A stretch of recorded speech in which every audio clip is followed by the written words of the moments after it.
There's a reason we're scared of the dark, that familiar discomfort when you're driving alone at night, even if you don't see anyone on the road around you. It's instinct. A warning built into your bones. Because there are things out there. Beings we can't explain. They don't show up on camera. They don't care about your pepper spray. But they follow rules. Ancient ones.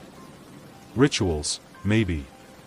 I don't know where they come from or who made them, but I've learned this much: if you follow the rules, they'll leave you alone. I just never thought I'd experience something like that behind the wheel of a damn cab. People think being a rideshare driver is simple. And they're right, for the most part. You drive. You talk if they want to talk. You drop them off. You get paid. No real boss breathing down your neck, no office politics, no deadlines. Just the road, your car, and a playlist long enough to keep you entertained between rides. That's why I started doing it in the first place. After I left my old job, I didn't want to deal with people anymore. Not really. I'd been a mechanic for 20 years, ran my own shop until my knees gave out and my business went to shit. The rideshare apps came at the right time. I didn't have to smile if I didn't want to. I didn't have to fix anybody's problems. Just get them where they were going. During the day, it's easy. College kids heading to class. Nurses pulling doubles, grocery store runs for people without cars. Honest, quiet work. Sometimes I'd even enjoy the small talk. I liked hearing about their lives. Felt like I was doing something good, even if it was just 5 stars and a quiet thanks. But at night, things change, the air gets heavy. The people get strange. I remember when I first heard about the rules of the road after sundown, not guidelines. Not suggestions. Rules, they show up on the app the second the sun begins to set, and if you break one, well. Let's just say you don't want to find out what happens. I'm sure this is very confusing to hear for the first time. So let me explain. Every night shift starts the same, right after sunset. The app buzzes and emits a strange sound. Not a standard chirp a notification makes. Something dull and stringy, like a warning siren before a storm, on a much smaller scale of course. The screen goes black just before a message appears in blocky text: night shift protocol, active between sunset and sunrise. 1. Do not look at passengers directly. Use the rearview mirror if you must. 2. Do not accept payment greater than the cab fare. Never take gifts. 3. Only process one ride at a time. Never allow multiple passengers in your car. 4. Make sure your final passenger is dropped off before sunrise. I review them every time, even though I've got them memorized. I don't know if the app updates them or if something darker is watching to make sure I read them. Either way, I never skip that screen. At least, I don't anymore. I made the mistake of ignoring the rules once, and that was one time too many. I never really was a superstitious man. Back when I started doing nights, I laughed. Rules like these felt like a joke, some edgy tech campaign or something. The kind of stuff that gets passed around on Halloween to show they're being hip and festive. But the thing is, these rules, they're the real deal. The consequences are even more real. I learned that the hard way. It started with something small, just a guy who insisted on paying double. He said he appreciated my service. Said I looked tired and he wanted to bless me. He pulled out a crisp 100 and set it gently on the center console. I told him no. He insisted. I told him again. He smiled and slipped it into the cup holder. It's yours either way, man. I didn't touch it. Just left it there until he was gone. I mean, what's the harm? The guy looked unremarkable after all. A middle-aged gentleman with slicked back salt and pepper hair. Reading glasses. T-shirt and a vest. Gave me easygoing surfer vibes. Then I looked up in the mirror. He was still there. I heard him leave, heard the door shut behind him and saw him disappear into the dark. But he was there, grinning, his eyes were all black. He mouthed something, but the words didn't match the movement. Like a broken puppet trying to whisper a prayer. I couldn't believe what I was seeing. I reached back, heart pounding. The seat was empty. He was nowhere to be found, except for the mirror. He stayed there for the rest of the drive, just smiling. Chatting away, I parked my cab in the farthest corner of my apartment's lot, locked the doors, and went inside. That $100 bill stayed exactly where it was, untouched, humming with some quiet, invisible pressure. I could feel its presence everywhere I went. Something was trying to make me go back for it. Spend it maybe? I wasn't sure, but I needed help to make it go away. I contacted support through the app. There's no helpline, no human name. Just a form with one question. Describe your incident. I typed everything. The passenger, the tip, the mirror. I waited. I felt so silly. 24 hours later, I got a reply. I typed everything. The passenger, the tip, the mirror. I waited. I felt so silly. 24 hours later, I got a reply.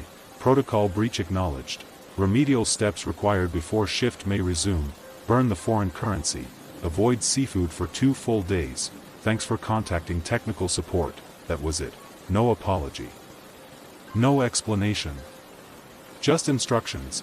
I picked up the $100 bill like it was a loaded firearm and was surprised by the weight of it. I went out to the alley behind my complex and set it on fire in a soup can.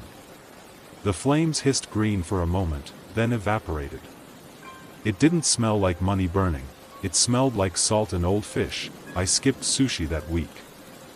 Thankfully I am not much of a fish guy. By the 3rd night, the app let me log in again. And like nothing ever happened, the rides returned. It has been pretty smooth sailing ever since. Not every shift is terrifying. Some are just weird, like the woman in the bright yellow dress who got in without saying a word and only whispered her destination. The bog. Or the man who didn't blink, stared straight ahead, and screamed every time we passed a fire hydrant. The weirdest ride I ever gave was from last November. It was around 3:12 a.m., that dead stretch of time where the world feels empty. I was parked near the outskirts of town, engine idling, watching a moth dive repeatedly into the windshield. A ping came through. There was no address, just coordinates. I almost declined. Nobody lives way out there. It's all farmland and old sheds. But I was behind on rent. And I was pretty good at following the rules at this point. The profile picture was blank. Name just said M. Fine. I accepted. As I approached the pickup spot, my headlights hit something standing in the middle of the road. A man, no. A figure.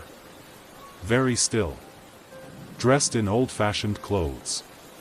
Black hat, long coat, hands folded in front of him like he was at a funeral.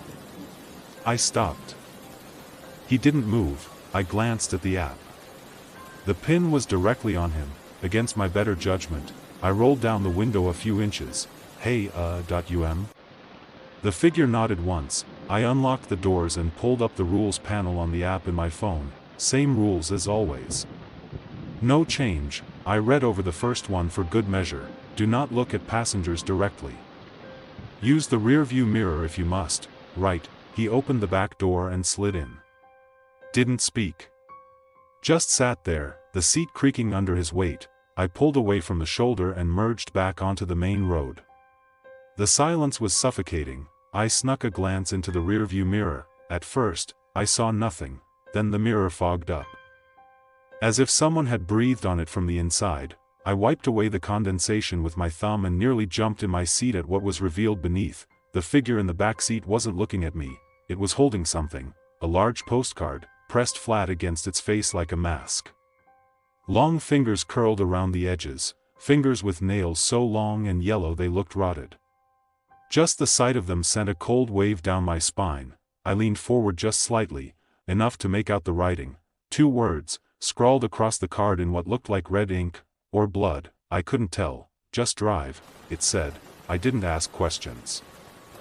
I drove. For 40 minutes, we cruised past silent fields, dead gas stations, and stretches of road I swear I'd never seen on any map.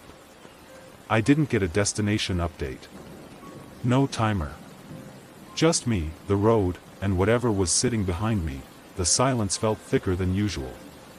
The only sound was the low hum of the engine and the occasional creak of the frame, like the car itself felt uneasy. I kept checking the rear view, but the mirror kept fogging up. Over and over, I wiped it clean with the side of my hand, each time revealing the same thing. He was closer. At first, he was sitting upright, stiff, almost mannequin-like. Next time, he was leaning slightly forward, then his knees were nearly touching the back of my seat. His hat was old and stained, the brim tipped just low enough to hide most of his face. Torn in one corner, frayed like it had been dragged through gravel. I couldn't see his eyes, but I could feel them. Like heat on the back of my neck, a cold sweat was forming along my forehead. I didn't know what to do. No name. No timer. No destination. That had never happened before. I gripped the wheel tighter and kept driving, heart pounding louder than the tires on the asphalt. What do I do if he doesn't leave? What if he just sits there until the sun comes up? Something bad would happen. I didn't know what, exactly, but I knew the rules. This wasn't just another creepy fare. At exactly 4 a.m. He tapped the window twice. I pulled over. Before I could say a word, the door creaked open and slammed shut. I checked the mirror, fog gone, seat empty, except for something left behind. There was a small envelope with one of those fancy wax seals. Inside was a bundle of tattered cash wrapped in a classy red bow, not a cent over the fare. Thank God. I set it aside and sat there for a while, just breathing. The car was finally quiet. Still, that night feels like it happened ages ago. I'm more seasoned now, passengers without destinations. Common occurrence these days. Took me a while to realize, they're not chasing a place. They're chasing a feeling. A reaction. They're insatiable like that, but I've learned a lot since then. I know better than to feed their desires. You give them the cold shoulder long enough, and eventually, they leave. These days, I'm more composed. Like a prison warden ferrying rowdy inmates. I even bought a pistol. It sits in the glove compartment, mostly idle. But if someone in the back gets bold, starts creeping too close, a little flash of the barrel is usually enough. They growl. They curse. Slam the door behind them, cab fare left on the seat. Not a cent overpaid. I don't bother being gentle. It's not like they can tip me, but tonight I am feeling a bit more anxious than usual. It isn't because of the job. Nope, supernatural cab passengers are a walk in the park compared to what I have in store tomorrow. My son's getting married. I haven't been part of his life, not really. That was my fault. I kept my distance after the divorce. Told myself he'd be better off without me hovering around. No awkward visits. No clumsy father-son talks. Just space, but when the invitation came, I cried. I just sat on the couch, clutching that envelope, and cried like I hadn't in years. There was no way I was missing it. I've missed too much already. I should be resting right now. Getting ready for the big day. But I needed to calm my nerves. For some odd reason this job does it for me. Midnight hits. The app dings, first ride of the night. I take a deep breath and swipe to accept. Gotta focus. Just get through the shift, then it's straight to the hotel, change into the suit, and head to the ceremony. The guy who gets in looks normal. Collared shirt, dark jeans, clean cut. He slides into the back seat without a word at first. I start driving. A few blocks in, he speaks up. Big night? I nod. Yeah. My son's getting married tomorrow. Oh, that's great. What's his name? I hesitate. James. He repeats it, real slow. James. Strong name. What time's the wedding? 2, I say, eyes fixed on the road. He grins. That's wonderful. You must be proud. I give a tight smile but don't answer. Something about the way he's asking all this makes me uneasy. It's not the questions, people make small talk all the time. It's the way he leans in when he speaks, like he already knows the answers. Like he's confirming something. We pull up to his drop-off. He thanks me, steps out, and just stands there on the curb, staring through the rear window. I look straight ahead and pretend not to notice. After a few seconds, he disappears into the dark. I sit there in silence, hands still on the wheel. That was strange. Even stranger than usual. Then it hits me, the rules. I forgot to check the rules tonight. I pulled up the app and swiped to the rules section. Crap, there's a new rule. Don't talk to the passengers about your personal life. I stare at the screen like maybe I'm reading it wrong. Like maybe it's always been there and I just never noticed. But I know better. That rule wasn't there yesterday. My heart starts pounding. I pull over, open the app, and send a message to support. Something simple, there's a new rule. I broke it. How bad is this? What should I do? No reply, silence ensued. Last time I broke the rules, it took 24 hours to respond. And I don't have 24 hours. Eventually, I pull back onto the road. I figure I'll do a couple more drop-offs, keep things simple. Maybe if I don't mess up again, everything will smooth over. The next few passengers seem normal enough. Quiet. But there's this weird vibe. A kind of smugness. A few of them chuckle under their breath. One guy keeps stealing glances at me in the rear view like I'm the punchline to some inside joke. Another girl won't stop smiling. Just this too wide grin like she knows some deep dark secret about me. It starts to wear on me. By the third ride like that, my stomach's turning. And then it gets worse. My next pickup is a woman standing alone on the corner in full wedding attire. A long white dress, veil, bouquet. It looks new. Clean. Not like a Halloween thing, this looks real. Expensive. She doesn't speak when she gets in, just hums softly. Then she starts singing, "Here Comes the Bride." Over and over. Whispered. Off-key. Like she's only half remembering the melody. The hair on my arm stands up. I drive in silence. Try not to react. She keeps singing all the way to her destination. And just before she opens the door, she leans forward and whispers, "So, when's the wedding?" I say nothing. She tilts her head, like a confused bird. Then she gets out and drifts off into the dark. Dragging the bottom of the dress behind her, I'm breathing hard now. Knuckles white on the wheel, next ride. A guy in a wrinkled button-up shirt, tie hanging loose. He climbs in already shouting, he was a goddamn mechanic. And you know what? He was useless. Sat on his ass for 20 years and expects me to be grateful. I keep driving. He doesn't stop. My fiancée wants me to invite him. Can you believe that? To my own wedding? She doesn't know the guy. Hell, I don't even know the guy. He starts banging his fist on the seat in rhythm. Like he's working himself up to something. I glance in the rear view. Big mistake, his eyes are wide. Wild. Red around the edges. There's something shiny in his lap. For a second I think it's a phone. It's not. Without warning, he raises a pistol, sticks it under his chin, and pulls the trigger. A deafening pop. The windshield doesn't shatter, but I hear the spray hit the back window. He slumps sideways. The door opens on its own, like someone was helping him out. I hear his body land on the sidewalk with a thump and the door slams shut behind him. I don't stop. I don't check. I just keep driving. Like I said, I'm a seasoned driver now.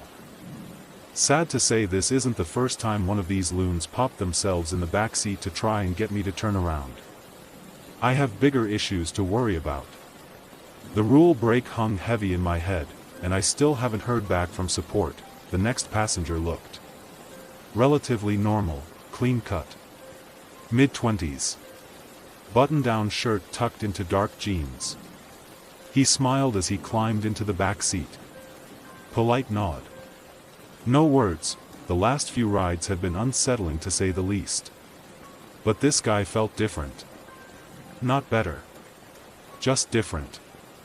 He didn't speak. He didn't need to. Something in his silence felt smug. Like he already knew me. Like we'd done this before. We drove for 15 minutes without a word. Then I pulled up to the hotel. He didn't move. I shifted into park and turned slightly. Still not looking directly at him. Just using the mirror. This is the address. You're good to go. He stared at me.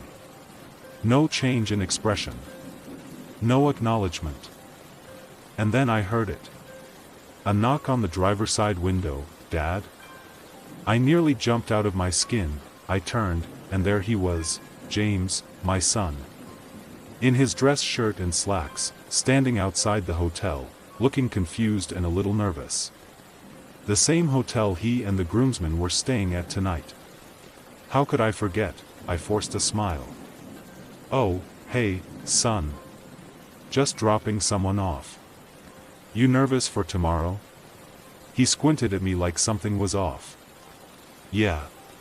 Can we talk? My stomach tightened. I had to get this guy out of the car. Sure, just let me finish this ride. I'll come inside after, okay? His eyes drifted past me to the back seat. Troy? He said. I froze. The figure in the back seat leaned forward, resting his elbows casually on the front headrest. His smile widened. Hey man, can you believe this? I ran into your pops and figured we'd do a quick beer run before the big day. Hop in. My blood went cold. No, that isn't Troy, I thought to myself. But I couldn't tell James that. I don't know what would happen if I did. This was bad. Really bad. No, James said, shaking his head in disbelief. Troy, you were just inside. You were with the guys. How did you get out here so fast? The figure didn't break character. He laughed like it was a shared joke between friends. James looked between us, clearly unnerved. Dad. Who is that? I didn't wait for the thing in the back to answer. This couldn't go on any longer. I slammed the car into drive and tore out of the parking lot, tires screeching, engine roaring. In the mirror, James was yelling something. Running after us. I couldn't hear him. You're gonna miss the wedding, the thing said, voice perfectly calm. That's not very fatherly of you. Shut up, I snapped. You're not getting in my head. Oh, come on, it cooed. Don't be like that. Your son talks about you all the time. To me. To everyone. I kept my eyes on the road, jaw clenched so tight I could feel it in my temples, although, he doesn't say good things. You're not a good father, Ben. Shut up, I hissed. Tears bubbling in the corner of my eyes. You missed birthdays. Missed milestones. What are you even doing now? Trying to show up at the last second and pretend it means something? I gripped the wheel harder. I wanted to slam the brakes, throw open the door, and drag this thing out by whatever skin it had stolen. Oh, don't be like that, Ben. I have something that'll cheer you up, it whispered. Just keep driving. All the way until the sun comes up. I have something to show you. I didn't respond. I didn't need to. My phone buzzed on the seat beside me. James. Again, I didn't answer. The only sound in the car was the hum of the tires and that thing breathing behind me. Waiting, I wasn't sure what to do now. The passenger gave me a drop-off and refused to get out. That hasn't really happened before. There's no way for me to force it out either. Not without looking directly at it. If I couldn't get this guy to leave before the sun came up, I was screwed. It was useless. I pull over hard, tires kicking up dust on the shoulder of the road. The thing in the back doesn't flinch. Just smiles like it's been waiting for this moment all night. I open the glove box and take out my Glock 45. "Oh," it says. "That didn't take long. You already getting tired of me, Ben?" I don't answer. I close my eyes and take a few deep breaths. "Oh, Ben. You don't have to do this. You're going to miss out on all the fun I have in store." I don't even turn around. I raise the gun behind me, steady my breathing, and pull the trigger. The shot is deafening in the confined space. I don't look. I just sit there, ears ringing, heart thudding. I wait for movement. For another voice. But there's nothing. I finally peek into the rearview mirror once again. It's slumped over in the seat. Still smiling, but quiet now. Unmoving. I knew that wasn't going to kill this thing. But it still felt good. I just needed to shut it up for a minute. If it wasn't going to leave, so be it. I had to come to terms with that fact. I wasn't going to make it to the wedding. I was going to abandon my son again, this time for good. The least I could do was say sorry. Tell him I loved him. I just wish I could have done it sooner. Damn it, I wish I had more time. I pull out my phone. Hands shaking, I try to call James back, but it goes straight to voicemail. I speak through the lump in my throat. "Hey. It's Dad. I wanted to say I'm sorry. For everything. I should have been there for you. I should have been better." The thing in the back seat was sitting upright now, dusting off its blood-soaked shirt and slicking back the loose hair where the bullet exited. I started to sob into the phone. "But I'm proud of you, James, that I really am. Despite all my mistakes, you've done everything right. And I'm really, really happy I get to be at your wedding." The mimic was coughing now, pounding its chest with a closed fist. I heard a loud metallic clang as the bullet bounced off one of its teeth on the way out of its throat. I stifle a sob and take a deep breath before continuing. "I love you so much, James. I'll see you soon, buddy." I hang up, tears running down my face, fogging up the screen. I sat there in silence for a few minutes. I watched as an orange glow began to rise from the horizon. It was almost sunrise. I closed my eyes and gripped the steering wheel in grim anticipation. This was it. I wasn't sure what happened if I broke this rule. But I knew there was no coming back from it. Tech support wouldn't be able to help me out of this one. Then I hear clapping, soft. Slow. I look up. In the rearview, I see the thing clapping and wearing a wide smile. Only this time it doesn't look as smug. It appears sincere. "Genuine, nice job, Ben," it says. "Really touching." It drops a handful of bills into the seat beside it and steps out of the vehicle. It ducks its head inside to give one final farewell. "Congrats on your son's wedding." Then it was gone. Just before the sunrise, I'm not sure why it decided to leave. All the night passengers want something. A reaction. A release. Most of the time it is something mean-spirited. They crave anger, heartbreak, desperation. Maybe this one was benevolent. Maybe it needed to experience something heartfelt. Something real. God knows I needed it too. I'm just glad it's all over. I didn't take any more rides for the rest of the night. I went home. Scrubbed the blood off the back seat even though there wasn't any.